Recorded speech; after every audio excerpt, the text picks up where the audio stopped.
but returns are still healthy, and I won't call it strong for 2013 as well. Transactions price has fully recovered from the peak level we saw in 2007, not in every single sector, but in totality, the price today is roughly the same as the price we saw in 2007. Transactions volume has fully recovered to a normalized transaction volume. In the market is neither cold nor hot. It's very healthy and it's very normal in terms of transaction activities. Cap rates have dropped quite a bit over the last 3 years because of very low interest rates. But having said that, the cap rates are pretty much have stabilized in this cycle. The next one, we have entered into the second year of strong property income growth, and I expect the growth of property income will last for quite a few years into this cycle as well. Okay. In terms of amount of debt outstanding for commercial mortgages, the deleveraging, we call it absolute deleveraging, was over as the third quarter. By the time I see the fourth quarter number in March for 2012, the amount of debt outstanding, I would expect an increase rather than a drop, and the originations will outpace maturities. So the deleveraging in the commercial real estate sector in terms of debt outstanding is over. Next page.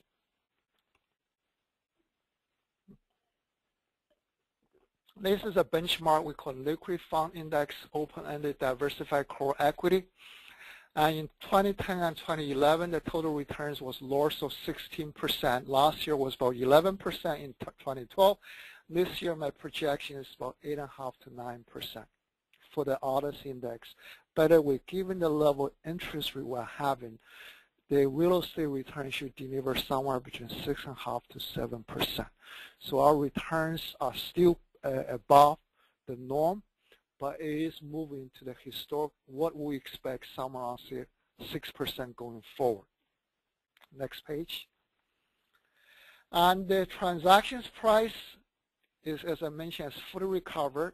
The one in the all sectors, if you look at it, the drop was approximately from peak to the bottom was about 38%. We're about 2 points below the historical high. I consider it's pretty much fully recovered.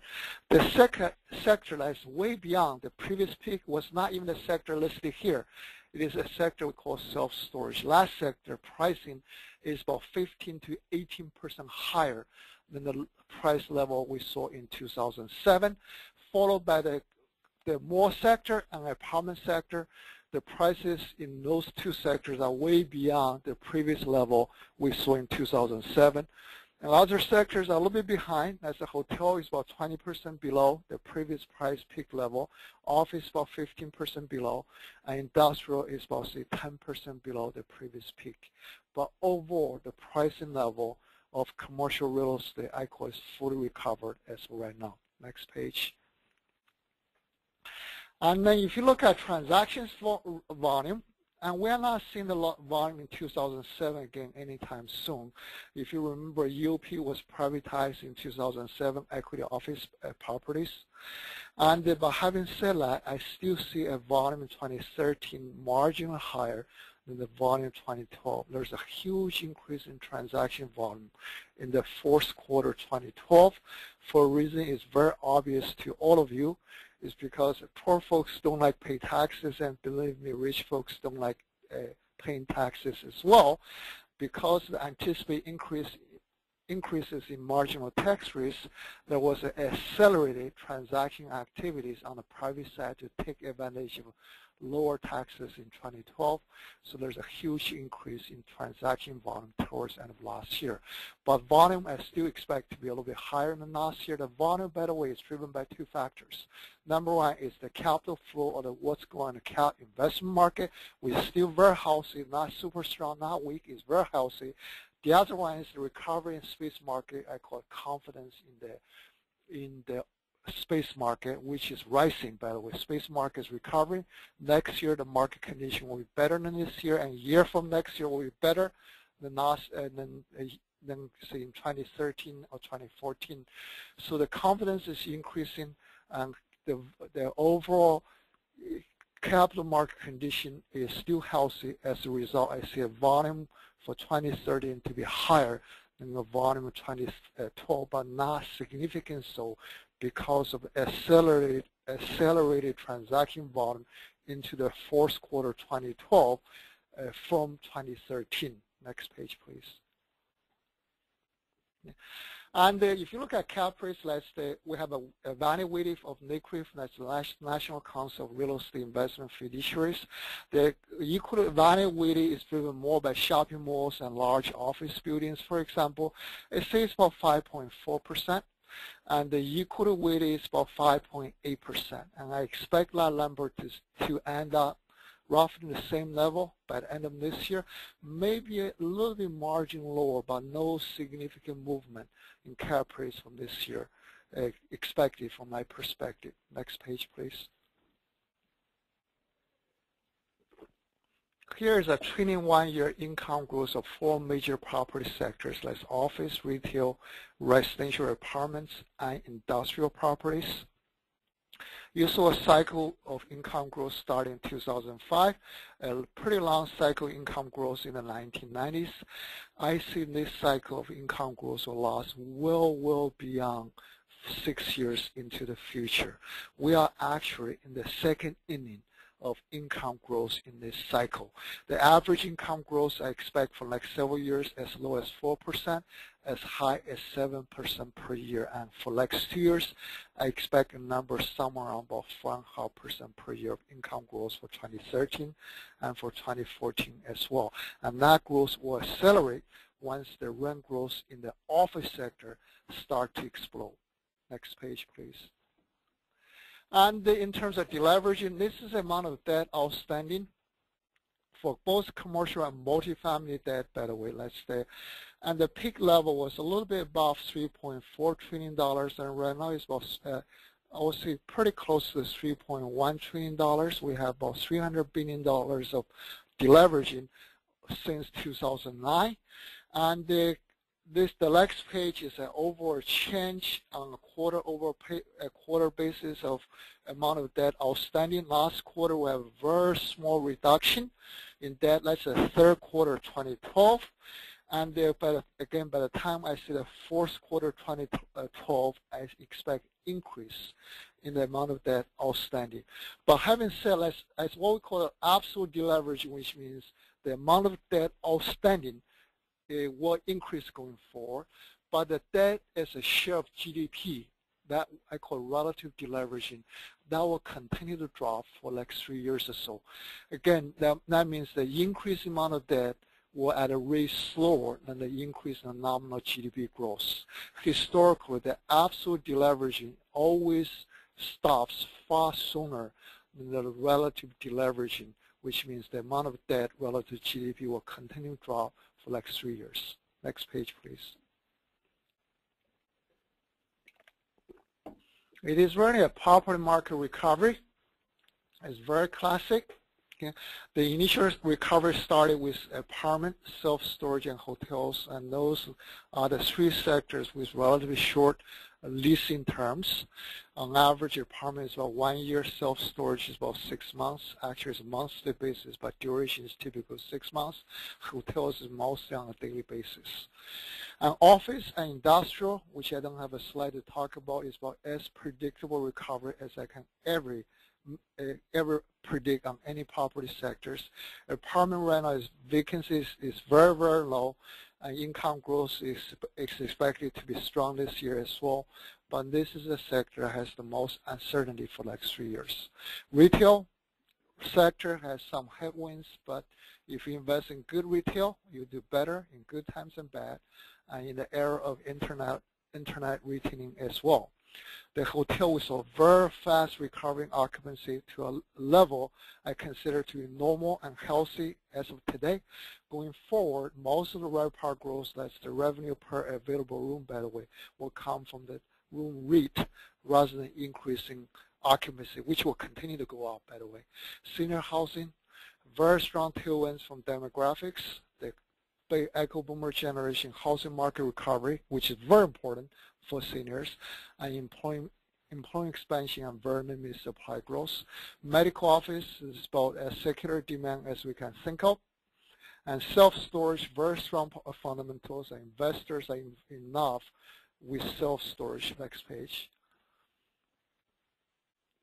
Office, again, this is a third-party projection from CBRE Econometric Advisors. My projection is a faster drop than what you see on the page in terms of overall drop in vacancy rate for the office sector.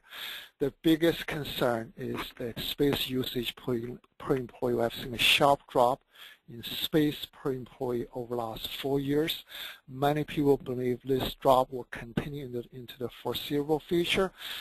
I see both a secular component and cyclical component to it. The secular component is there is a rearrangement of space needs from corporations will reduce, at least for like several years, a relatively small reduction in space usage per employee. A cyclical component is that we have very weak employee market, and employees are in no position to bargain for space usage. Once the employment market is stronger, employees will be in a better position to demand for bigger space for their working space going forward. Next page, please. And the apartment sector is, again, the fundamentals are very strong. We have double-digit income growth for 2011 and 2012.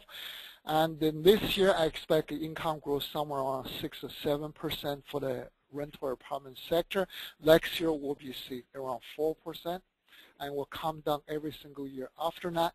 For the reasons you see here is, number one, is the strong permitting activities currently and expected for rental housing, and also strong permitting activities and, most important, increases in single-family housing as well. Okay. The second one is, I personally believe we have reached the bottom of home ownership rate.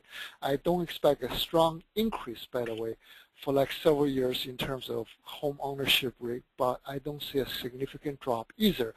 And that was a very strong tailwind for the rental apartment sector over the last 4 years. And keep in mind, 1% drop in home ownership rate represents 3% increase in demand for rental housing. And that, without that strong tailwind, and coupled with a very strong expected delivery in 2015 and 2016 in rental housing and single-family housing, the momentum is no longer with the rental apartment at this stage. Investors, by the way, are always forward-looking in terms of their investment thinking. Next page.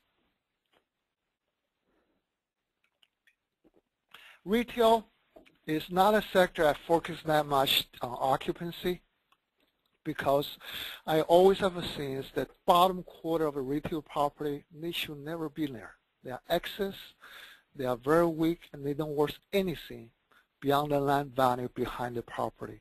But having said that, the top half of the properties, particularly top 1/3, they always do very good in good times and bad.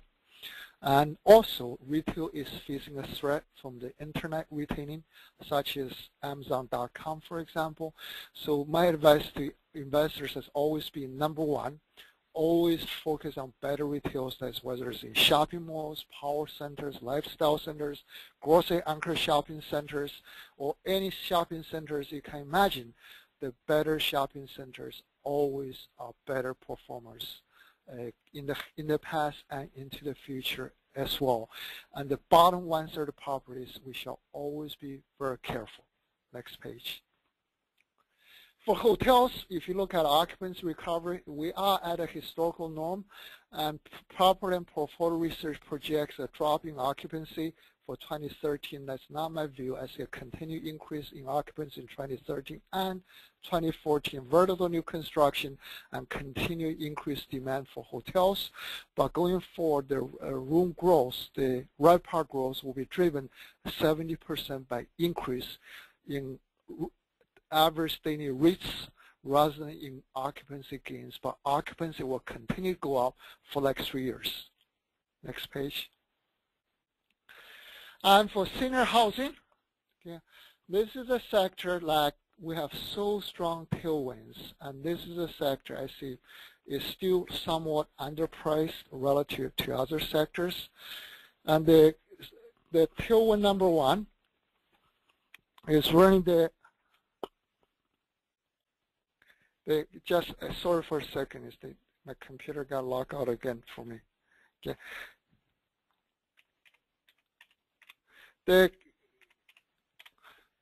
The tailwind number one, of course, is really the demographics. Demographics, baby boomer generation, the oldest of the baby boomers are already 67, 68 years old. When they reach the age of 78 years old, 10 years from today, they will be the primary occupier of senior housing space. And those are the factors investors look at. Today's demand is mostly due to the longevity of people. A portion of people today are living much longer, either because they have better genes or because they have better wealth, they have better money, and most important, probably because of better lifestyle. And while the overall life expectancy for the U.S. population hasn't increased that drastically at all over the last 20 years or so, by a portion of the U.S. population, their life expectancy has increased drastically over last 10 or 15 years. As a result is that the segment senior housing is already expanding very fast as of today in terms of demand, and that is not driven by the baby boomer generation yet. And the housing recovery is very important for the senior housing market because the bulk of wealth for seniors is in the housing market. Okay?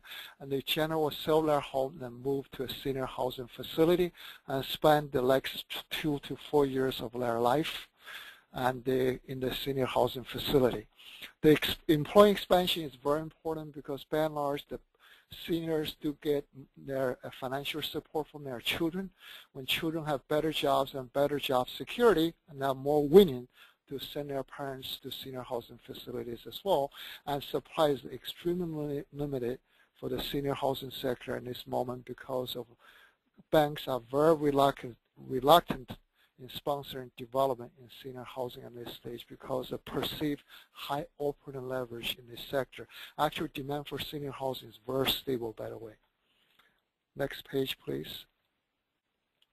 And medical office, we are really talking about in secular demand here. Okay? And if you look at the growth in the healthcare employment, that will continue to outpace the overall growth in the economy or the overall job creation as well. And most important, this growth is very, very steady. This sector, number one, was the secular demand growth. Number two, still very limited supply growth. Number three, investors are overall still underappreciate the stability of this sector. I still see a further compression in cap rates in the medical office for like 2 years or so. More so than other sectors if there were any cap rate compression in other sectors. And lastly, I see over like 10 years of very strong creation of new and different kinds of medical office formats. If you remember in the shopping center, we saw the retail formats that have been changed from shopping malls to power centers to lifestyle centers and to many different formats for hybrids, for example. And today, urban shopping centers are very popular. And because of the increased demand by healthcare providers and also the aging of the U.S. population, and I expect that they will be very creative over the next 10 years in terms of building of new healthcare-related facilities, whether or not it's a suburban medical mall, urban medical shopping centers, or some of the formats I couldn't imagine as of today. But our imagination will be there and will be as creative over the next 10 years as we have. And those two sectors that will have most creative investment opportunities will be in healthcare-related facilities, and it will be still in retail for the next 10 years. Next page, please. Next page. Yeah, and the self-storage is running sector. Again, that has been, I give example of the last 5 years, the best performing REITs, the real estate investment trust, was a company called Extra Space.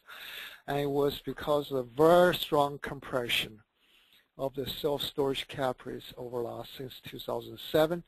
And this sector is its investment characteristic is very similar to the apartment sector.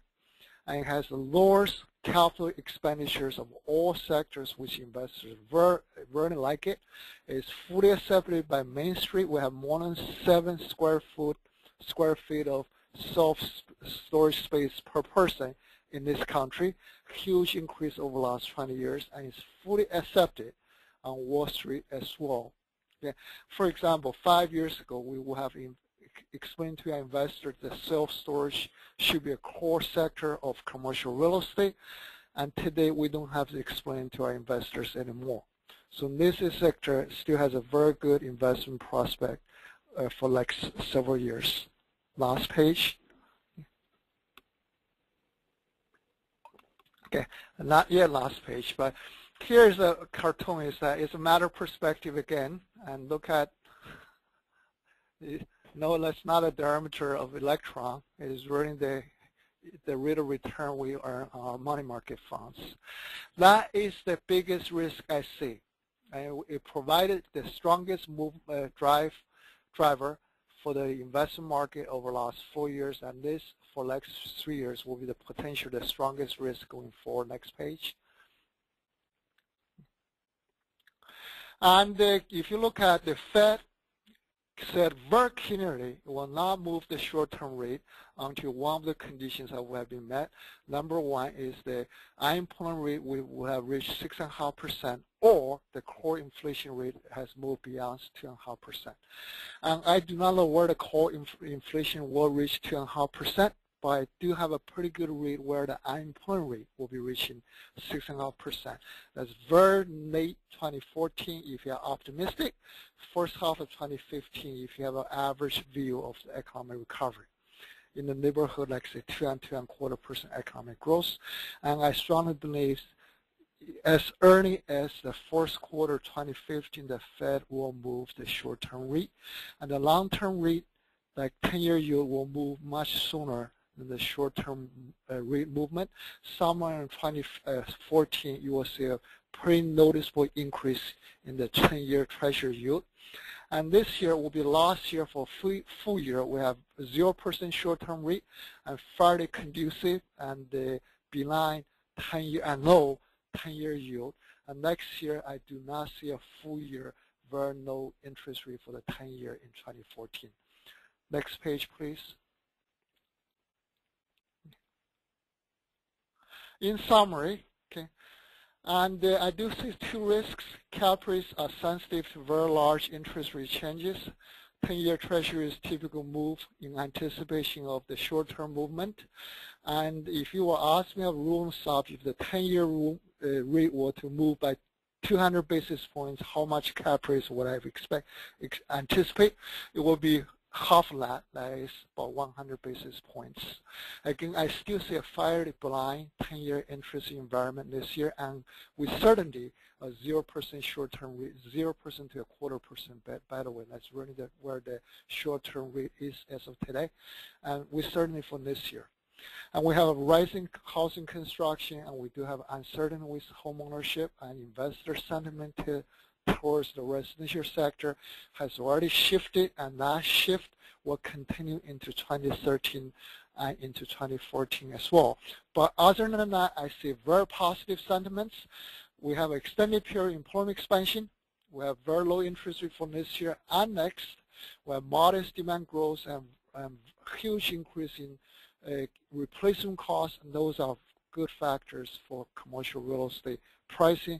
I see a classic market recovery for all sectors other than residential, because I believe 3 years from today the vacancy will be higher rather than lower. For any other sector, a very classic recovery, which means very little supply, demand and recovering demand, and gradual drop in vacancy rate for the foreseeable future. I see a normalized investment market in terms of return. Single-digit return this year, 8.5 to 9%.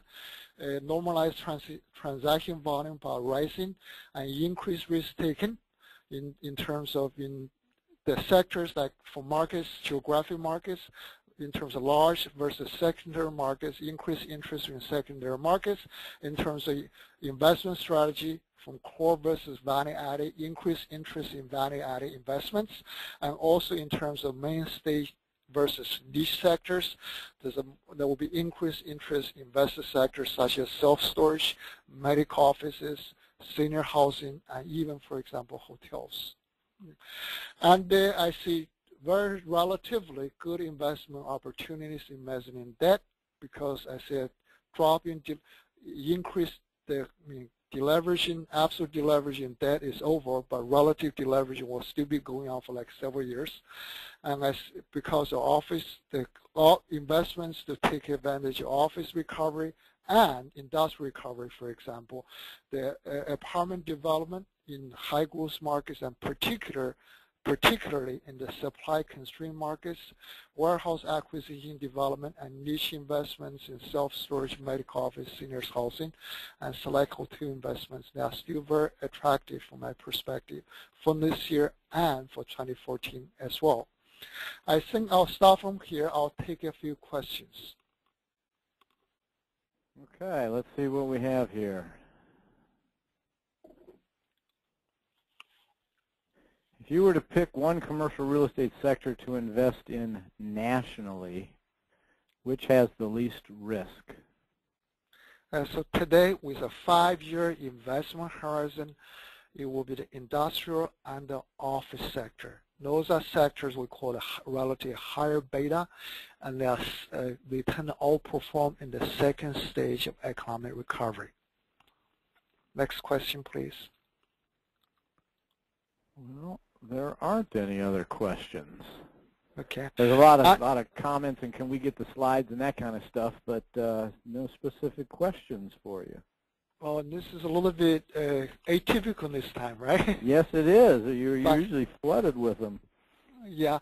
And if there are no questions, I certainly can mention a few key points of my own. Here's one that just came in. Do you see housing markets recovering following technology and energy markets? Yes, as a matter of fact, it's actually 3.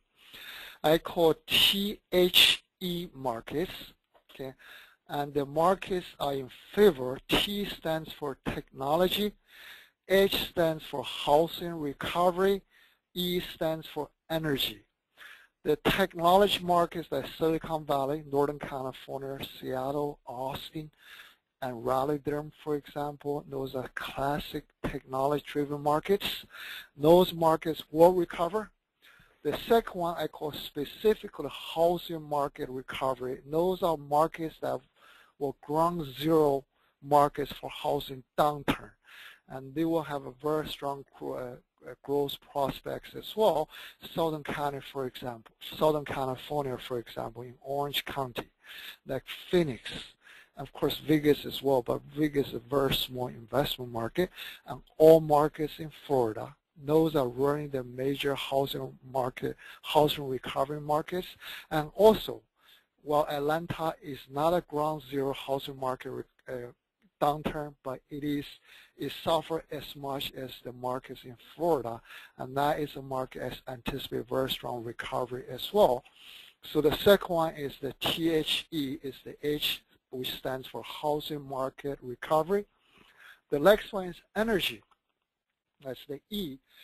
Energy markets, all markets pretty much in Florida, particularly in Houston, of course. That's the ground zero of the energy market in this country. And I expect continued very strong growth in Houston, in markets like Denver, for example, and even the markets towards the northeast and like Pittsburgh. I expect them to do very well because the shale gas in Florida, in Pennsylvania. And the shale gas, the energy corridor besides Oklahoma, for example, those are less important investment markets for us. I expect them to do very well. The sector like I call the dog markets, DOG. Those are really have anything with defense and government. Of course, government is part of defense. And I just make it easier for me to remember is the DOG market. The Washington, D.C. will have headwind for last 2 years and will continue to have headwind for next 2 years because the uncertainty with the federal budget and the slower growth in defense expenditures for like several years into the future as well. So all markets have strong defense exposure will be relatively weak, and good example like Norfolk, Virginia, for example, is a market that has a huge defense-oriented activities. Its relative growth will be slower for like 10 years versus last 10 years. Even kick out the recessionary years of 2009 and 2010, for example. Okay. Among other investment opportunities, I mentioned office, industrial, for example, have very good prospect for like 5 to 7 years. In real estate investment market, by the way, we generally have medium-term to long-term view, and we don't really invest in real estate sector for 1 year period. So, and for the niche sectors, I have very strong views in senior housing and medical office and self-storage as well, in that order: senior housing, medical office, and self-storage. And they've really, the sectors have very strong tailwinds behind them, and they have very strong fundamentals as of today, and they have very stable demand drivers and very limited new construction. By and large, the problem has a little bit pricing premium in relative to other sectors, which means that relative underpriced relative to the risk profile those sectors will have. I'll check one more time, Mike, whether or not there are any questions here. Yeah, there's quite a few now. We have quite a few folks up in Canada who are listening in, and what would you have to say to our Canadian brothers and sisters about the commercial real estate market, different than or in particular to the Canadian markets? Okay, I have actually 3 comments. Number one is over like 5 years, I have a better view of the U.S. economy than the Canadian economy. If for anything, we suffer much more in the downturn of 2009, and Canada suffer much less. And we are friends next to each other, so things don't stay on top forever. Number 2 is the housing market in Canada. It's the opposite of the housing market in the United States. It's very pricey, okay? And as a result, there is no housing market recovery. If anything, we could have a little bit small bubble going on in the housing market in Canada. And this growth, certainly will not drive the growth in Canada as the housing market drives the growth in the United States. The second one is the shale oil and gas booms in the United States. It has a marginal negative impact on the energy sector, which is sand oil-based energy sector in Canada, because the pricing will be very competitive in the U.S., and on a relative basis, we have a reduced demand from Canada in terms of oil and gas. But I'm not negative on the Canadian economy. I'm just a little bit more bullish on the U.S. economy for like 5 years. And also, the Canadian investment market did not suffer the cycle we saw in 2009 and 2010 in the U.S. market as well. So overall, for like 5 years, in terms of overall economic performance, I see U.S. is marginally better than Canada, and the investment market performance will be marginally better than Canadian markets. But Canada will still have a very healthy market for the next 5 years. Next. Okay. On slide 7, which I've paged back to, says you show an increase in home prices, but the last slide mentions uncertainty with home ownership trend. What is the driving the increase in housing prices? The home ownership, that discussion is relationship to demand for rental housing. And I see a flat home ownership for like 3 years, which means it's not a demand driver for rental housing anymore. When the home ownership is dropping, it's good for rental housing, which means more people will be renting. But that is a headwind for housing, for single-family housing for the last 3 or 4 years, actually since 2006, by the way. That headwind is over. So it's in favor of the home price appreciation. I give you 3 or 4 factors. Number one, we no longer have vacant housing anymore.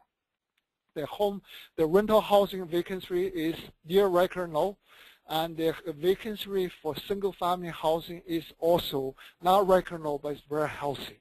We no longer have, the best way I calculate, somewhere towards 2011, we depleted existing stock. So vacancy rate for single-family and multifamilies combined would have actually below the historical norm. Number 2 is the super low interest rate, the highest affordability housing market we have ever seen since World War II, probably even dates back prior to World War II.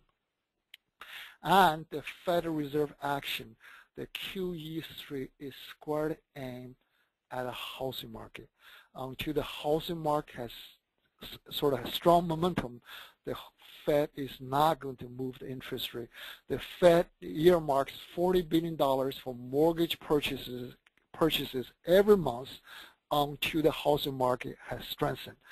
And again, that is purchases of multifamily and single-family mortgages, not purchases of commercial real estate sector like office mortgages or self-storage mortgages, for example. And the next one is really again, we have the depletion of vacant stock. We have highest affordability we have ever seen. And the third factor, Fed QE3 squarely aims towards the housing sector. The last one is the recovery employment. Okay, that when more jobs are created, more people have higher confidence in their job security, and they will be buying new homes. And also, I'm not blind to the fact there are headwinds as well in the commercial real estate sector. Number one is the money is still relatively constrained for mortgages, and if you have a great credit score like 74 points or better, there's no shortage of money for you, and you could get the best interest rate you will ever have.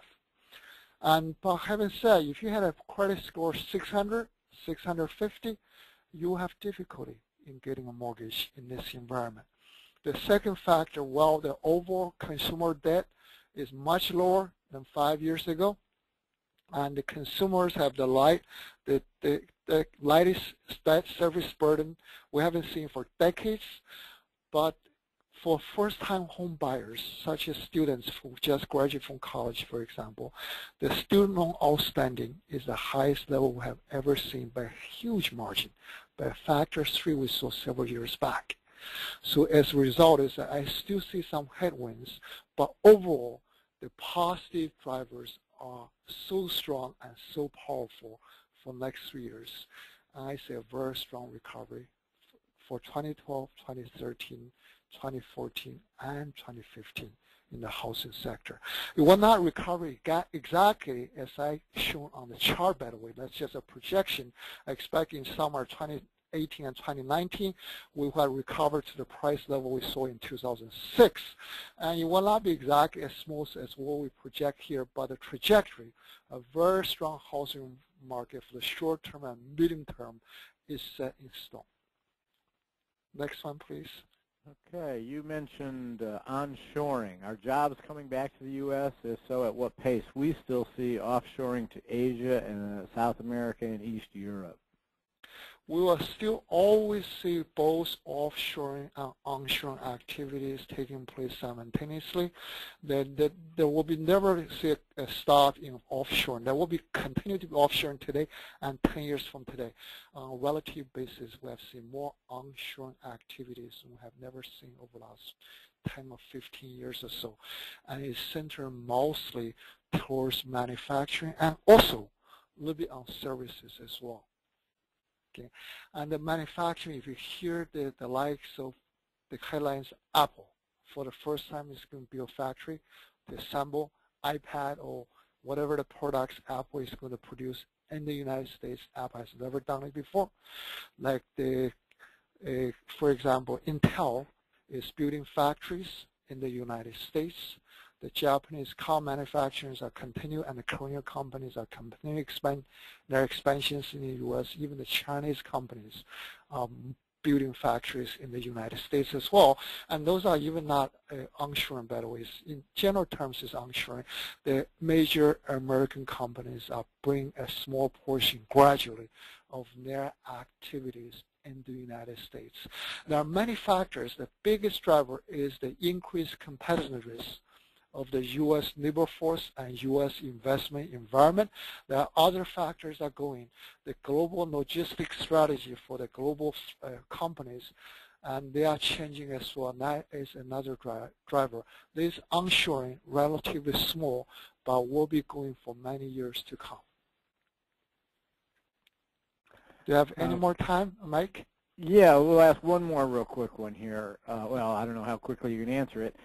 Based on your experience with the opening of the casinos in Miami, how will the commercial real estate market grow or be affected by that, and what is your forecast for foreign investors in Southeast Florida? Okay. First of all, Miami is one of the top 5 or 6 gateway cities beyond New York, Washington, D.C., Boston, Chicago, San Francisco, and Los Angeles. That is the 7th, I believe, gateway cities in this country.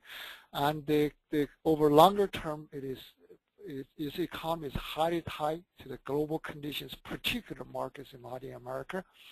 And overall, I have a very favorable view of Miami, particularly the housing market recovery, the gateway status, the continued strength in our labors in Mexico, and recovery of the economy in Brazil, for example. Brazil last year saw the slowest growth in its cycle over the last many years. And this year, the growth will be stronger than last year. Next year, hopefully, will be stronger than this year as well. The gambling business in Miami is a marginal driver, is not a decisive driver, a major driver for Miami economy. Is a plus, but it's not a major plus. What drivers Miami economy? Number one, I want to repeat, is housing market recovery. Number one, global economy. By the way, Canadians go to Florida as well, and domestic economy as in terms of vacationing and meetings in Florida, for example. And the third driver for Miami is actually some of the manufacturing business coming back. Miami, among major gateway cities, is relatively lower education, and there are manufacturing going on in the greater Miami areas in Florida as well, and also no-end financial services as well. So those are the drivers. Gambling is important, but it's not a decisive driver. Okay, well, thank you. Well, it's 1 minute after 1 by my clock here, Eastern Time.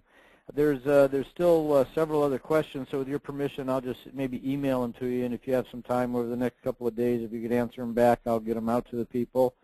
Okay. And go ahead. It will be my pleasure to do so. Okay. Well, with that, I want to thank you again so much for taking time out of your day, Dr. Liang, to talk with us and answer our questions. With your permission, I've recorded this and we'll put it up for everybody to listen to again, and I'll send you a link where you can find it as well. And have a wonderful afternoon. And again, one last time, thank you so much for your knowledge and expertise. Thank you, all of you. Take care. Okay, good afternoon. Okay, bye-bye. Bye.